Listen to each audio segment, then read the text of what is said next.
네, 안녕하세요. 저는 현재 성북 메가스터디에서 개성고등학교 영어를 담당하고 있는 김민경이라고 합니다. 오늘 제가 이제 개성고등학교 이번 중간고사 기출 분석을 한번 해보도록 하겠습니다. 일단 세 가지로 나누어서 설명을 드릴 수 있을 것 같은데요.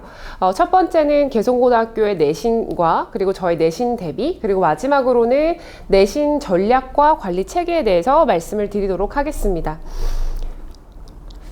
일단 가장 먼저 이번 1학기 중간고사 내신 범위를 먼저 말씀을 드릴 수 있을 것 같은데요.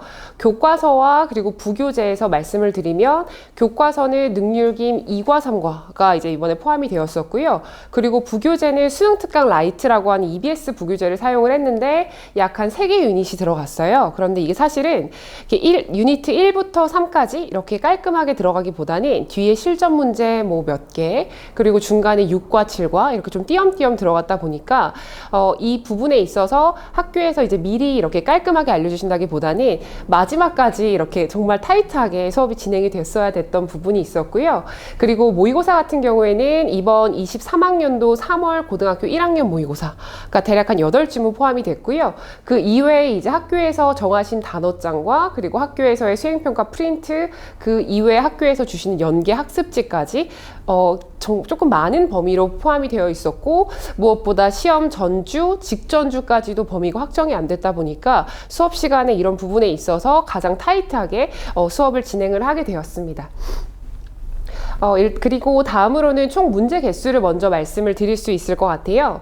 객관식은 24문항으로 80점을 이제 배정이 되어 있고요. 다음으로는 서술형 네문항 20점인데 이 서술형 안에서도 제가 뒤에서 이제 시험지를 조금 보여드릴 텐데 약간의 이제 새끼문항이라고 해서 4-1번, 4-2번 이렇게 좀 나와 있다 보니까 학생들 입장에서는 서술형 4개면 괜찮은데 할 수 있지만 사실상 체감상으로는 6개에서 뭐 7개 정도의 문항으로 아이들이 느꼈다 보니까 전반적으로 조금 어렵게 느낄 수 있었을 것 같습니다.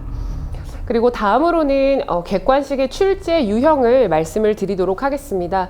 일단 가장 먼저 눈에 띄는 부분은 작년 이제 1학년 중간고사 대비로 봤을 때 이번에는 어휘 문제의 출제 비중이 굉장히 많이 늘었다는 부분이고요.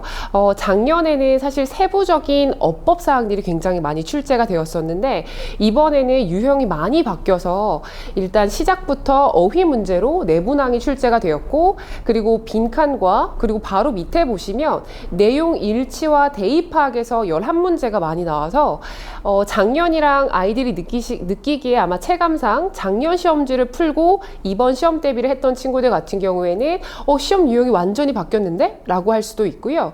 그리고 사실 기존에 제가 이제 개성고등학교 중간고사를 분석을 하고 매해마다 이제 중간기말고사를 분석을 해보면 사실 개성고등학교의 가장 큰 특징은 문법 문제에서 굉장히 세부적으로 서술형이 출제가 된다는 부분이었는데 이번에는 보시면 아시겠지만 어법에서 한 문항이 출제가 되어서 작년과 대비했을 때 아이들이 체감상으로 느끼기에는 시험이 완전히 바뀌었다라고 생각할 수 있을 것 같고요.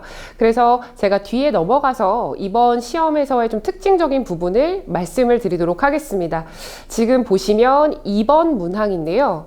2번 문제에서 아이들이 딱 첫 시험지를 받자마자 다음 중 밑줄 친 단어의 쓰임이 어색하지 않은 것은? 이렇게 문제가 출제가 되었어요. 그러니까 옳은 것은, 뭐 틀린 것은? 이라기보다는 어색하지 않은 것은? 이라고 하다 보니까 어색한 걸 고르라는 건가? 아니면 틀린 걸 고르는 건가? 이렇게 조금 생각할 수 있었을 것 같고, 그리고 보시면 사실은 어법적인 부분에서도 조금 나온 부분이 있었고요. 그리고 단어의 쓰임을 어떻게 잘 활용할 수 있는지에 대한 문제로 이번에 출제가 되었습니다. 그래서 개성고 내신의 이제 전반적인 내용을 말씀을 드리면 일단 앞서 말씀드렸던 것처럼 서술형과 객관식을 포함했을 때 총 28문항이긴 하지만 서술형에서 새끼문항까지 포함을 하면 학생들이 느끼기에는 체감상 조금 더 많은 문제로 출제가 되었다라고 생각을 할 수 있을 것 같고요. 이번에 저와 시험 대비한 친구들 중에서는 그래도 정말 잘 본 친구들은 90점 이상 받은 친구들도 많고, 그랬을 때 학생들이 느끼기에 선생님 시간이 부족해요. 부족했어요. 시간이 모자랐어요. 라고 하는 친구들도 있었고요.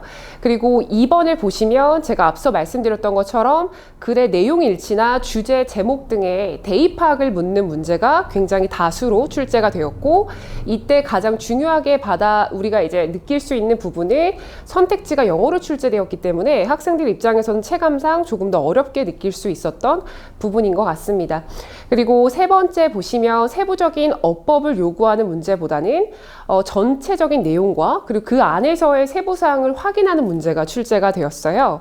그래서 전체적인 내용을 아는 상태에서도 그 안에서 세부적으로 적용할 수 있는지를 묻는 문제가 출제가 되었고, 그 중에서 조금 특이했던 그리고 이번에 굉장히 좋았던 문제가 15번 문제였거든요. 그래서 15번 문제를 보시면 글이 나왔고, 이 글은 당연히 이번 내신 범위에 속했던 부분이었고요. 그랬을 때 글의 요지에 부합하는 사례로 가장 적절한 것은 이번의 문제였거든요.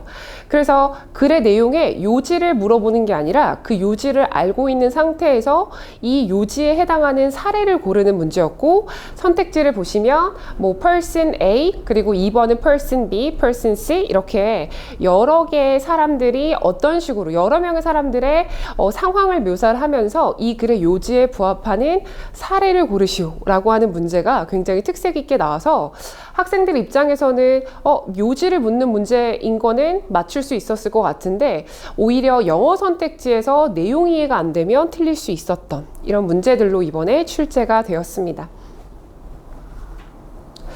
그리고 마지막으로는 이제 서술형의 출제 경향을 말씀을 드리면, 보기의 단어를 이용해서 영작하는 문제가 나왔는데요. 그 중에서 하나가 이제 서답형 2번 문제를 잠깐 보여드리면, 문제가 보기 1에 제시된 우리말의 문장을 보기 2의 단어를 사용해서 영작하시오, 이렇게 나왔었어요. 그래서 보기 1의 영작의 내용이 뭐였냐면, 프로젝트 마감일이 다가오는 채로 팀원들은 평소보다 2배만큼 효율적으로 업무를 마감해야 한다라는 이 문장을 영작해야 되는 문제였는데, 사실은 보기의 조건을 보시면 아시겠지만 조건도 조금 많은 편이라서 학생들이 시간에 쫓기는 상황에서 이 조건들을 맞추면서 하나하나 하기에 분명 감점이 되는 친구들도 좀 많았을 것 같다는 생각을 하고 있고요. 그리고 한국어 이제 영작을 해야 되는 부분에서 분명히 이 안에서 사실은 선생님께서 요구하는 어법 사항들이 있으시거든요. 예를 들면 프로젝트 마감일이 다가오는 채로, 이 다가오는 채로라고 하는 부분에서 이제 with 분사 구문을 사용해야 되는, 그러니까 사실은 이 안에서 어법의 용도를 얼마나 잘 이해하고 있는지를 묻는 문법 사항으로서 선택지 보기가 함께 이제 이용되고 있고요. 그래서 보시면 아시겠지만 아이들 입장에서는 까다로운 조건이라고 생각할 수도 있고, 시간에 쫓기는 입장에서 이 다양한 조건들을 파악을 하면서 문장을 완성하는 게 학생들에게 체감상 어려울 수 있는 부분이라고 생각을 하고요.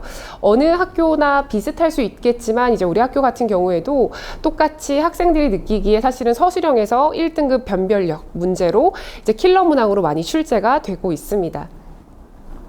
한 가지 더 보여드리면 이제 서답형 4-2번 문제였어요. 그래서 제가 앞서서 말씀드렸던 부분이 서술형 문제가 네문항이라고는 하지만 사실 그 안에 새끼 문항이 있어서 뭐 4-1번, 4-2번 이렇게 되어 있었는데, 4-2번 문항 같은 경우에는 이미 이제 위에 본문이 있었고요. 그래서 이 윗글의 내용을 고려했을 때 지금 주어진 문장에서의 빈칸에 들어갈 표현들을 이제 본문에서 찾아서 써야 되는 부분이 있었거든요.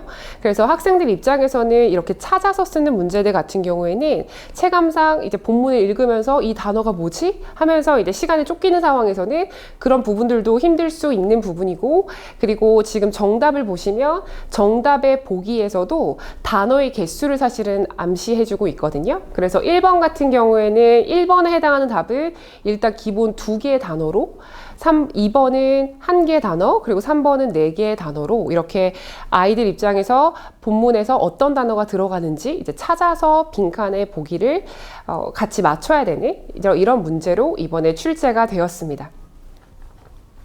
네, 그리고 다음으로는 이제 이번 개성고등학교 내신 대비에 대해서 제가 간략히 설명을 드리도록 하겠습니다.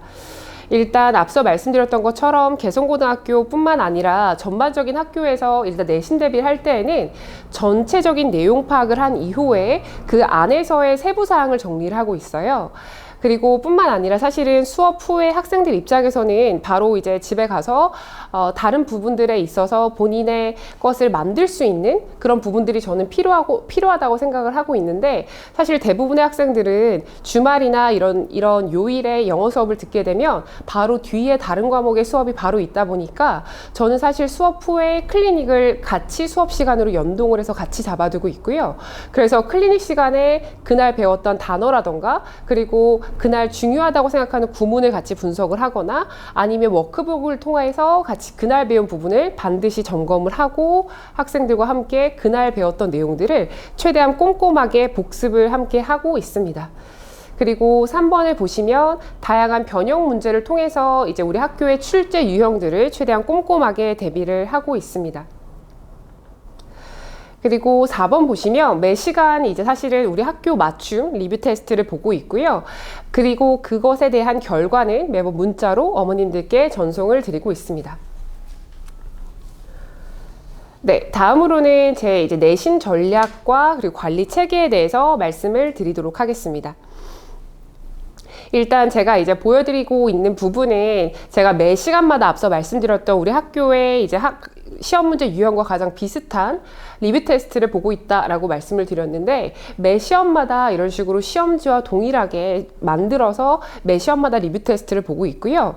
잘 안 보이시겠지만 사실은 여기 오른쪽에 있는 이 시험지가 이번 중간고사 최종 리뷰 테스트 시험지였어요. 그래서 학생들과 함께 시험을 보고, 그리고 이제 직전 보강뿐만 아니라 사실은 평상시에 리뷰 테스트를 보고 난 이후에 학생들이 틀린 부분이나 조금 어려웠을 것 같은 부분들은 같이 해설도 진행을 하고 그 이후에 수업을 함께 진행하고 있습니다. 네, 저는 사실 제가 이제 나가는 모든 교재에 이렇게 내용으로 안에 있는 내용들 같은 경우에는 학생들이 뭐 모의고사가 들어간다거나 아니면 이제 워크북도 따로 만들어서 이렇게 수업을 진행을 하고 있고요. 그래서 전반적인 내용을 먼저 말씀을 드리면, 전체적인 내용을 완벽하게 이해한 상태에서 매 시간마다 이제 개성고등학교 전용 리뷰 테스트를 보고요. 그리고 마지막에는 테스트 시뮬레이션이라고 해서 이제 직전 보강에서는 학교 시험과 가장 유사한 시험지 내에서 그 부분들을 함께 풀고 그리고 같이 해설을 하고 있고요. 이 중에서 가장 중요한 포인트라고 하면 사실은 학생들 입장에서는 짧은 시간 안에 정확도 있게 문제를 풀어야 되는 부분이 있다 보니까 제한된 시간 안에 변형 문제를 풀고, 그리고 그 이후에 학생들에게 조금 더 필요하다고 생각되는 부분들은 워크북으로 같이 함께 다져가고 있습니다. 그리고 2번을 보시면 체계적이고 꼼꼼한 학습 관리를 통해서 학생들과 함께 지금 진도가 어디까지인지, 물론 이제 학교마다 특히 이제 우리 학교 같은 경우에는 시험 범위가 확실하게 픽스가 안 되어 있는 상태로 사실은 수업을 같이 이제 학교 진도와 같이 진행을 하고 있기는 하지만, 그래도 가장 꼼꼼하게 수업에 있어서 수업 계획을 하면서 아이들과 함께 이야기를 하고 학습 관리를 통해서 진행을 하고 있습니다. 그리고 마지막으로 3번을 보시면 이제 문법 같은 경우에는 일단 가장 먼저 개념 학습을 하고 변형 문제를 함께 풀게 되고요. 그리고 어휘 같은 경우에는 우리 학교에서도 어휘 변형을 선생님들께서 많이 하시기 때문에 어휘에서는 유의어나 반의어 등의 이제 어휘 정리를 함께 하고, 그 부분에 있어서도 시험을 통해서 암기를 확인하고 있고요. 그리고 교과서나 이제 모의고사, 우리 학교에서 교과서나 모의고사 그리고 부교재가 같이 들어가고 있기 때문에 그 부분에 있어서도 완벽한 내용 이해를 하고, 그리고 그 부분에서 학생들이 체감상 어렵게 느낄 수 있는 구문 같은 경우에는 따로 정리를 하고 학습을 하고 있고요. 무엇보다 어떤 부분에서든지 항상 이 부분에서 변형이 될 수 있기 때문에 그 이후에 바로 변형 문제를 풀면서 한 번 더 학습을 하고 있습니다. 그리고 마지막으로 이제 서술형 문제 대비에 대해서 말씀을 드리면, 저는 사실 교과서나 그리고 모의고사에서도 서술형 문제로 출제될 수 있을 법한 비중이 높은 지문들 같은 경우에는 그 지문들을 따로 선별해서 선택적인 암기를 하고 있고요. 그리고 그 중에서도 조금 복잡한 구문 같은 경우에는 일단 완벽한 이해를 하고 그 문장이 사용되어 있는 문제를 만들어서 따로 리뷰 테스트를 보고 있고요. 그리고 마지막으로 5번을 보시면 제가 항상 매번 수업 후에 어머님들께 학습관리 안내 문자를 발송을 해드리고 있어요. 그래서 리뷰 테스트라던가 단어 시험에서 오늘 어떻게 보고 있었는지, 그리고 오늘 뭐 워크북을 조금 더 하고 보내겠습니다, 뭐 이런 학습관리 안내 문자를 함께 전송해드리고 있습니다. 네, 제 오늘 발표는 여기까지 하겠습니다. 감사합니다.